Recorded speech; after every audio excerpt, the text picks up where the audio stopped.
तेजस्वी ने ठाना है 2024 में पलटू राम और मोदी को भगाना है।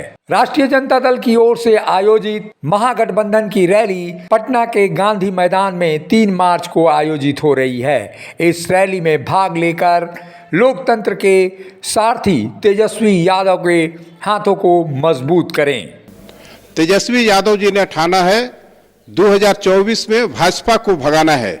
आइए इसी संकल्प और विश्वास के साथ आगामी 3 मार्च को पटना में होने वाली रैली में हम लोग भाग लें।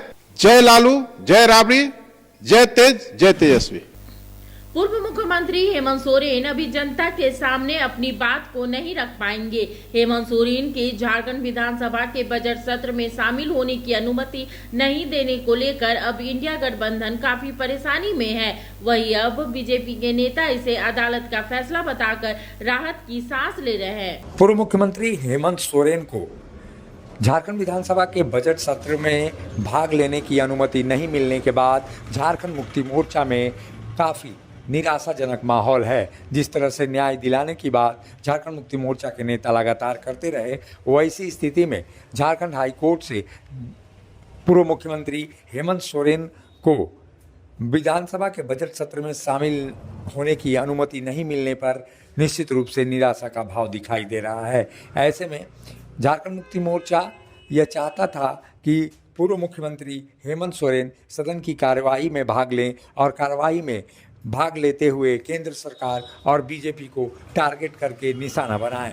हालांकि उनकी मंशा पूरी नहीं हुई और यही कारण रहा कि झारखंड मुक्ति मोर्चा के नेताओं ने न्याय सभा के द्वारा एक तरह से जिस तरह की बातें कही हैं और जिस तरह से जेल का ताला टूटेगा, हेमंत सोरेन छूटेगा के नारे के साथ जिस तरह से उन्होंने कार्यक्रमों को आयोजित किया, उसके बाद से ये लगता है कि झारखंड मुक्ति मोर्चा के नेता अब हेमंत सोरेन को आगे रखकर राजनीति करना चाहते हैं। हाल ही में लोकसभा चुनाव नज़दीक है और लोकसभा चुनाव में हेमंत सोरेन के ईडी की ओर से जेल भेजे जाने की प्रक्रिया को भी वो जनता की अदालत में ले जाना चाहते हैं। जनता के अंदर एक मैसेज देना चाहते हैं कि हेमंत सोरेन के साथ अन्याय हुआ है। केंद्रीय एजेंसियां लगातार विपक्षी दलों के विरुद्ध कार्रवाई कर रही है और यह संदेश झारखंड मुक्ति मोर्चा के नेता ही नहीं बल्कि महागठबंधन के तमाम नेता जनता के बीच में ले जाना चाहते हैं। और यही कारण है कि तमाम नेता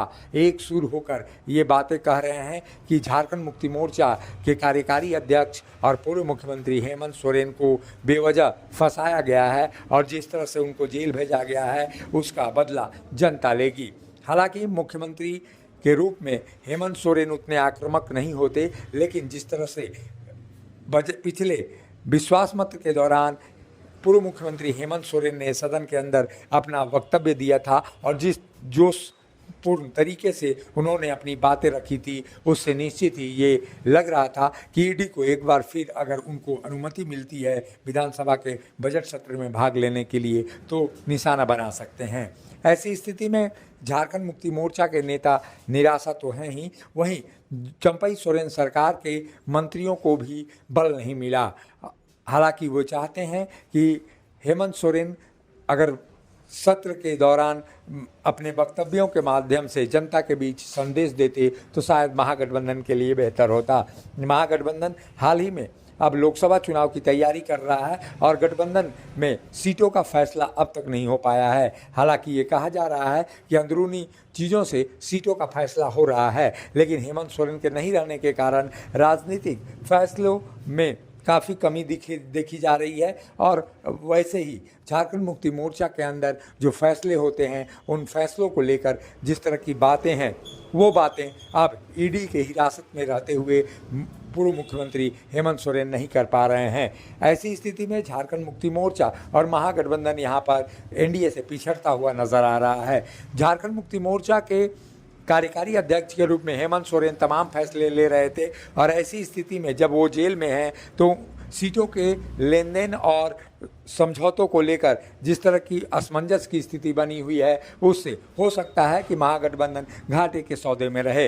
हालांकि यह कहा जा रहा है कि महागठबंधन की ओर से जिस तरह की बातें रखी जा रही हैं और जो अन्य नेता लगातार संपर्क कर रहे हैं। ऐसी स्थिति में जल्द ही सीटों पर विचार हो जाएगा, लेकिन झारखंड मुक्ति मोर्चा की ओर से कोई प्रभावशाली नेता सीटों के समझौते के बारे में अंतिम फैसला कर पाने में असक्षम दिखाई देता है। ऐसी स्थिति में झारखंड मुक्ति मोर्चा के कार्यकारी अध्यक्ष हेमंत सोरेन के जेल के अंदर रहने से निश्चित रूप से लोकसभा चुनाव में असर पड़ सकता है। वहीं इसका लाभ एनडीए को मिल सकता है और एक तरफा एनडीए महागठबंधन की पर हावी रहने की कोशिश भी कर सकती है। मुखर संवाद के लिए रांची से अशोक कुमार की रिपोर्ट। मिनी लंदन मैक्लुस्कीगंज प्रकृति की गोद में बसा ड्रीम डेस्टिनेशन आपका कर रहा है इंतजार। आइए अपने यादगार लम्हों को बिताइए ड्रीम डेस्टिनेशन में। राजधानी रांची से महज 50 किलोमीटर दूर आपका अपना ड्रीम डेस्टिनेशन। जब टूटती है आस, जब थकती है सांस, जब रूठते हैं अपने, मुंह मोड़ता है जमाना, जब अंगड़ाई लेता है संकल्प, फिर बनती है कहानी, बनते हैं अनमिट निशान। देखिए मेरे साथ संघर्ष की दास्तां।